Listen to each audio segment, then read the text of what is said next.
Shalom ప్రభునేసు క్రీస్తు నామములో మీ అందరికి శుభములను సమాధానము కలుగును గాక. This is Nehemiah from the art of Israel, Jerusalem.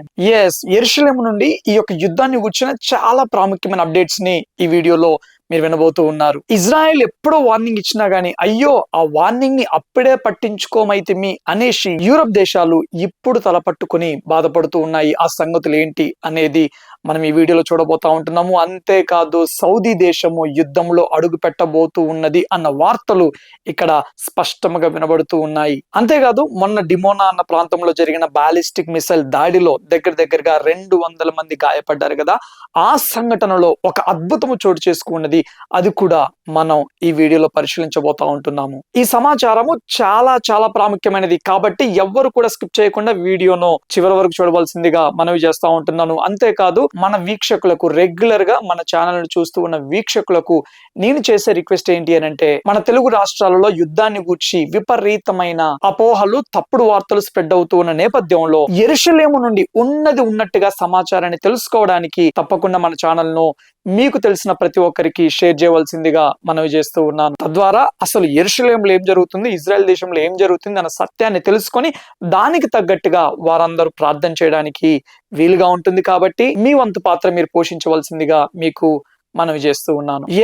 ఈ యొక్క యుద్ధం అనేది చాలా ప్రాముఖ్యమైన స్టేజ్ కు వచ్చింది. ఒక ప్రాముఖ్యమైన మెట్టు ఎక్కబోతూ ఉన్నది.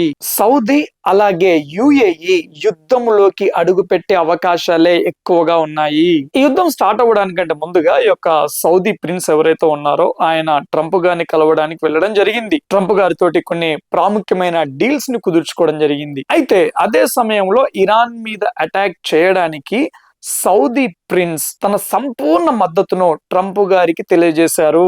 మద్దతు అయితే తెలియజేశారు కానీ డైరెక్ట్ గా వార్లోకి మేము ఇన్వాల్వ్ అవ్వము, అంతేకాదు మా ఎయిర్ బేస్ ని కూడా మీరు యూజ్ చేసుకోకూడదు అని కొన్ని షరతులు పెట్టడం జరిగింది. ఎందుకు అనంటే వీళ్ళు డైరెక్ట్ గా ఇన్వాల్వ్ అయిపోతే ఆ యొక్క యుద్ధం తీవ్రత చాలా ఎక్కువగా ఉంటుంది కాబట్టి వీళ్ళు ఇండైరెక్ట్ గా యుఎస్ కి, ఇజ్రాయెల్ కి సపోర్ట్ చేస్తూ ఇరాన్ కి వ్యతిరేకంగా నిలబడడం జరిగింది. కానీ ఇప్పుడు పరిస్థితులు పూర్తిగా మారిపోయాయి. ఇరాన్ దేశము చుట్టూ ఉన్న గల్ఫ్ దేశాల యొక్క ఆ ఆయిల్ స్థావరాలను కంప్లీట్ గా నాశనం చేస్తా ఉంది. ఎనర్జీ ఫెసిలిటీస్ ని ధ్వంసం చేస్తా ఉంది. Bahrain, Kuwait, Qatar, UAE, Saudi ఈ దేశాలని తీవ్రంగా నష్టపోతూ ఉన్నాయి. Saudi foreign minister Faisal bin Farhan ఆయన ఏమన్నారు అనంటే, ఇరాన్ మా యొక్క పేషెన్స్ ని పరీక్షిస్తూ ఉన్నది, మా సహనాన్ని పరీక్షిస్తూ ఉన్నది, మా ఎనర్జీ ఫెసిలిటీస్ ని ఇంతగా డ్యామేజ్ చేస్తూ ఉన్న ఇప్పటికైనా మేము స్పందించకపోతే అదొక చారిత్రాత్మకమైన తప్పిదం అవుతూ ఉన్నది అనేసి ఆయన ప్రకటించడం జరిగింది. సో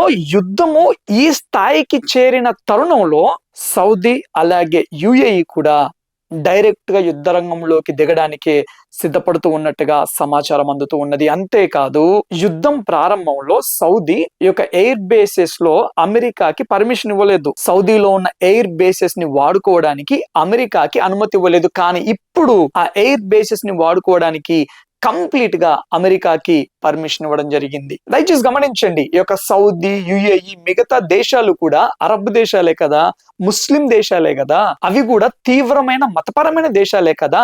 మరి అటువంటప్పుడు ఈ దేశాలన్నీ ఇరాన్ కి ఎందుకు వ్యతిరేకంగా నిలబడుతూ ఉన్నాయి? ఇరాన్ కి వ్యతిరేకంగా ఇజ్రాయెల్ కి, అమెరికాకి ఎందుకు డైరెక్ట్ గా, ఇండైరెక్ట్ గా తమ మద్దతును తెలుపుతూ ఉన్నాయి? ఎందుకు అనంటే ఈ దేశాలు అరబ్ దేశాలైనా, ముస్లిం దేశాలైనా, ఎంతో మతపరమైన దేశాలైనా కానీ తీవ్రవాద భావజాలం కలిగిన దేశాలు కాదు. ఇరాన్ మాత్రమే తీవ్రవాద భావజాలని పెంచి పోషిస్తూ ఉన్న దేశము.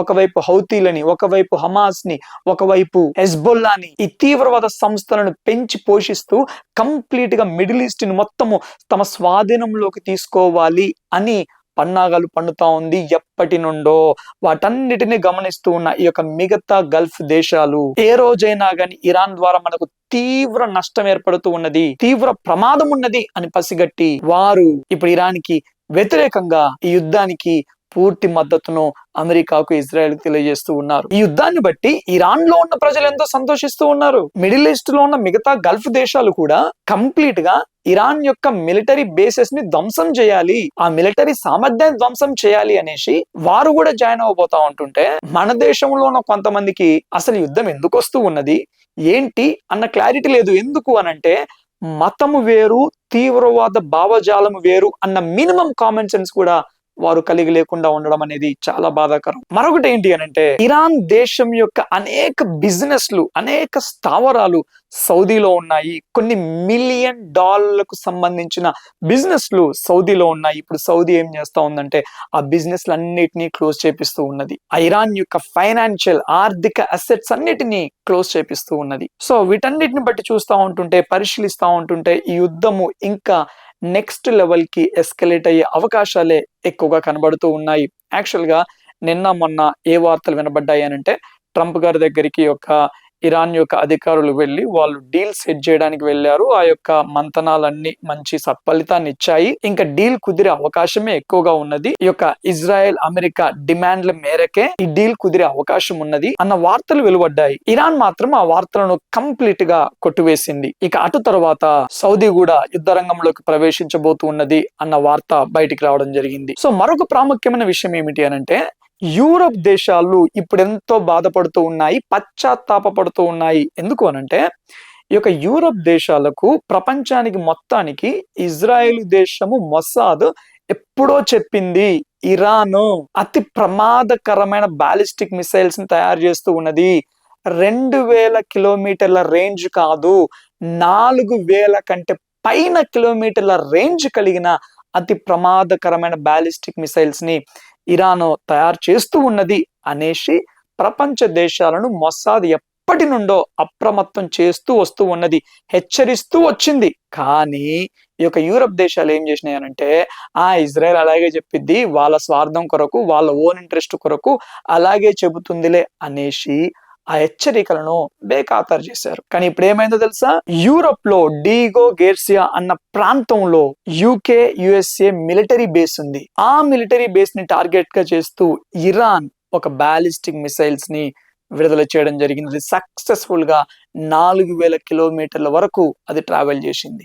ఇటువంటి తీవ్ర యుద్ధ పరిస్థితుల్లో యూరప్ ప్రాంతంలో ఉన్న ఆ బేస్ ని ఇరాన్ ఎందుకు టార్గెట్ చేసింది అని అంటే, ఒక ఖచ్చితమైన తీవ్రమైన హెచ్చరికను విడుదల చేసింది. మేము గల్ఫ్ కంట్రీస్ నే కాదు, యూరప్ దేశాలను కూడా టార్గెట్ చేయగలుగుతాము, మాకు ఆ సామర్థ్యం ఉన్నది అని ఒక హెచ్చరికను విడుదల చేయడం జరిగింది. ఇదే మాట కొంతకాలం క్రితం ఇజ్రాయెల్ దేశం హెచ్చరించినప్పుడు అప్పుడు ఇరాన్ దేశం ఏమని స్పందించిందంటే, ఇజ్రాయెల్ దేశం అనవసరంగా మమ్మల్ని బ్లేమ్ చేస్తుంది, ప్రపంచ దేశాల మధ్య మమ్మల్ని తీవ్రంగా నిందిస్తా ఉంది, ఇదిగో అటువంటి బాలిస్టిక్ మిసైల్స్ మా దగ్గర లేనే లేవు, కేవలము 2000 కిలోమీటర్ల రేంజ్ కలిగిన బాలిస్టిక్ మిసైల్సే ఉన్నాయి, కానీ ఇజ్రాయెల్ చెబుతున్నట్టుగా 4000 కిలోమీటర్ల రేంజ్ కలిగిన బాలిస్టిక్ మిసైల్స్ మా దగ్గర లేనే లేవు, ఇజ్రాయెల్ అనవసరంగా మా మీద కుట్ర చేస్తుంది అనేసి ఆ యొక్క మాటలన్నిటిని తోసిపుచ్చింది. కానీ ఇప్పుడు మాత్రము సడన్ గా ఆ 4000 కిలోమీటర్ల రేంజ్ కలిగిన బాలిస్టిక్ మిసైల్స్ ని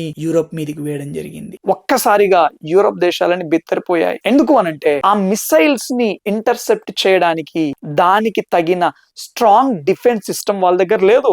ఇప్పుడు ఇరాన్ దగ్గర ఉన్న బాలిస్టిక్ మిసైల్స్ తోటి లండన్ ని కూడా రీచ్ అవ్వచ్చు, లండన్ ని కూడా టార్గెట్ చేయవచ్చు. ఈ విషయము ఇజ్రాయెల్ ఎప్పటి నుండో చెబుతూ వస్తూ ఉన్నది. మేము చేసే యుద్ధము కేవలము మా దేశాన్ని కాపాడుకోవడానికి కాదు, మిడిల్ ఈస్ట్ ని కాపాడడానికి, అంతేకాదు యూరప్ ని కాపాడడానికి కూడా అని చెబుతూ వస్తూ ఉన్నా వాళ్ళు ఎవరు నమ్మలేదు. కానీ ఇప్పుడు కళ్ళారా చూస్తా ఉంటున్నారు, చూడడమే కాదు అనుభవిస్తూ ఉన్నారు కూడా. మరొక విషయం ఏంటి అనంటే, నిన్న మిడ్ నైట్ నుండి ఈ యొక్క లెబనాన్ నుండి హెజ్బొల్లా వారు కంటిన్యూస్ గా మిసైల్స్ వేస్తా ఉంటున్నారు.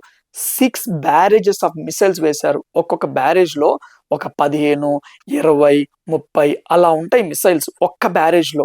కొన్నిసార్లు 50, 60, 100 మిసైల్స్ కూడా ఉంటాయి ఒక బ్యారేజ్ లో. సో ఇప్పటి వరకు అంటే నిన్న మిడ్ నైట్ నుండి ఇప్పటి వరకు లెబనాన్ నుండి 6 బ్యారేజెస్ ఆఫ్ మిసైల్స్ విడుదలవ్వడం జరిగింది. చాలా వరకు ఇంటర్సెప్ట్ అయ్యాయి, కానీ 1-2 మిస్ అవ్వడం తోటి టెలవీవ్ లో కొంత విధ్వంసం జరిగింది. దేవుడి కృపను బట్టి ఎవ్వరూ మరణించలేదు, కానీ విధ్వంసం అయితే జరిగింది. మరొకటి ఏంటి అని అంటే, ఒక 3 days బ్యాక్ డిమోనాలో భయంకరమైన విధ్వంసం జరిగింది కదా. ఆ యొక్క డిమోనా చుట్టుపక్కల ప్రాంతాలలో దగ్గరగా 200 మందికి పైగా గాయాల పాలయ్యారు అని చెప్పాను కదా. ఇక్కడ నిజంగా అద్భుతం ఏంటి అని అంటే, 2 బాలిస్టిక్ మిసైల్స్ అంత భయంకరంగా ఒక విధ్వంసాన్ని సృష్టిస్తే ఒక్కరు కూడా స్పాట్ లో మరణించలేదు. చాలా పెద్ద ఎత్తున విధ్వంసం జరిగింది. అంత విధ్వంసం జరిగితే స్పాట్ లో చాలా మంది మృత్యువాత పడాలి, కానీ నిజంగా ఇది మిరాకిల్ ఏంటంటే ఒక్కరు కూడా స్పాట్ లో మరణించలేదు. ఈవెన్ ఇప్పుడు హాస్పిటల్లో కూడా కొందరు ట్రీట్ చేయబడుతూ ఉన్నారు. ఇక్కడ హైలైట్ ఏంటి అని అంటే, ఆ ఇంపాక్ట్ చేయబడిన ప్రాంతాన్ని పరిశీలించడానికి, దర్శించడానికి కొంతమంది అధికారులు అక్కడికి వెళ్ళినప్పుడు అక్కడ పనిచేస్తూ ఉన్నవారు, ఆ సహాయక సిబ్బంది ఎవరైతే ఉన్నారో వారు చెప్పిన సాక్ష్యం ఏంటి అని అంటే, ఒక తండ్రి తన కుమారుడు కొరకు వెతుకుతా ఉన్నాడంట. లైక్ మిసైల్ పడ్డాక అంతా చెల్ల చెదరైపోయాక నా కొడుకేడి అనేసి తండ్రి వెతుకుతా ఉన్నాడు.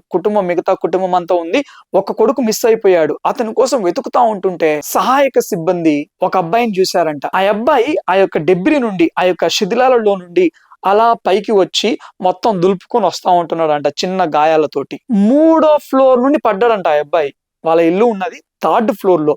3rd ఫ్లోర్ నుండి ఆయన కింద పడ్డాడు. ఎప్పుడైతే బాలిస్టిక్ మిసైల్ పడిందో, ఆ బాలిస్టిక్ మిసైల్ ఆ యొక్క ఇంపాక్ట్ కి అలా 3rd ఫ్లోర్ నుండి కింద పడ్డాడు. హైలైట్ ఏంటి అని అంటే, ఆ అబ్బాయి పడినప్పుడు ఆ అబ్బాయి బెడ్రూమ్ లో పడుకున్నాడంట.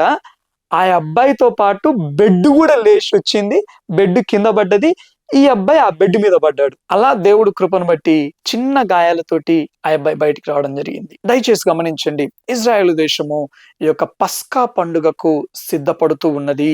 పస్కా పండుగ చాలా చాలా ప్రాముఖ్యమైన పండుగ. అంతేకాదు ఎంతో నియమ నిబంధనలతో కూడిన పండుగ.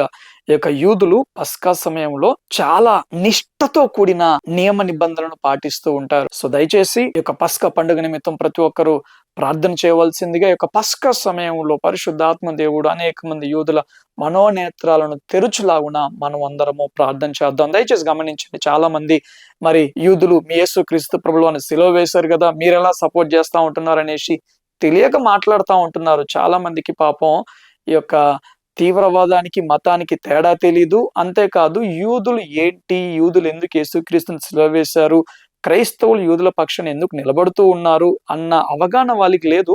నేను ఆ విషయాలన్నిటినీ ముందు వీడియోస్ లో ఎక్స్ప్లెయిన్ చేయడానికి ప్రయత్నం చేస్తాను. సో దయచేసి ప్రతి ఒక్కరూ ప్రార్థనను కంటిన్యూ చేయవలసిందిగా, అన్నిటికంటే ముఖ్యంగా ఇరాన్ లో ఉన్న అమాయక ప్రజల నిమిత్తము, మిగతా అరబ్ దేశాలలో ఉన్న ఈ యొక్క ముస్లిం సహోదరుల నిమిత్తము, ఆ యొక్క అరబ్బుల నిమిత్తము మనం అందరము ప్రార్థన చేద్దాము. ఈ యొక్క తీవ్రవాద భావజాలము చేత భయంకరంగా పీడింపబడుతూ ఇబ్బందులకు గురవుతున్న మిగతా ముస్లిం సహోదరుల నిమిత్తము మనం అందరము ప్రార్థనను కంటిన్యూ చేద్దాము. యెరూషలేము క్షేమము కొరకు ప్రార్థన చేయవారు తప్పక వర్ధిల్లుదురు. చివరి వరకు వీడియో చూసిన ప్రతి ఒక్కరికి ప్రభు నామంలో వందనాలు తెలియజేస్తా ఉంటున్నాను. దయచేసి గమనించండి, ఇంకా కొన్ని ప్రాముఖ్యమైన అప్డేట్స్ ఉన్నాయి. ఆ అప్డేట్స్ మీకు ఇవ్వబోతూ ఉన్నాను. అంతేకాదు ఈ యొక్క యుద్ధాన్ని ఇంకా ప్రవచనాత్మకమైన కోణంలో నేను మీకు తెలియజేయబోతా ఉంటున్నాను. ఆల్రెడీ కొన్ని ప్రాముఖ్యమైన విషయాలను ప్రవచనాత్మకమైన కోణంలో నేను మీకు తెలియజేశాను. ఇంకా ఎవరైనా ఆ యొక్క వీడియోని చూడనట్లయితే తప్పకుండా చూడండి, చాలా ఇంట్రెస్టింగ్ గా ఉంటుంది. నేను ముందు వీడియోస్ లో ఇంకొన్ని సంగతులను వాక్యానుసారమైన విధానంలో మీకు ఎక్స్ప్లెయిన్ చేయబోతూ ఉన్నాను. సో మరలా చెప్తా ఉంటున్నాను, నేను మీకు చేసే రిక్వెస్ట్ ఏంటి అని అంటే, ఇక్కడ జరుగుతున్న అసలైన సంగతులను ఉన్నది ఉన్నట్టుగా అనేక మంది తెలుసుకునే నిమిత్తము, అన్నిటికంటే ముఖ్యంగా వాక్యానుసారమైన కోణంలో గ్రహించే నిమిత్తము మన వీడియోస్ ను లైక్ చేయండి. మీకు తెలిసిన ప్రతి ఒక్కరికి షేర్ చేయవలసిందిగా మనవి చేస్తూ ఉంటున్నాను. ఇంకా ఎవరైనా సబ్స్క్రైబ్ చేయనట్లయితే తప్పకుండా సబ్స్క్రైబ్ చేయవలసిందిగా మనవి చేస్తూ ఉంటున్నాను. Thank you all. God bless you.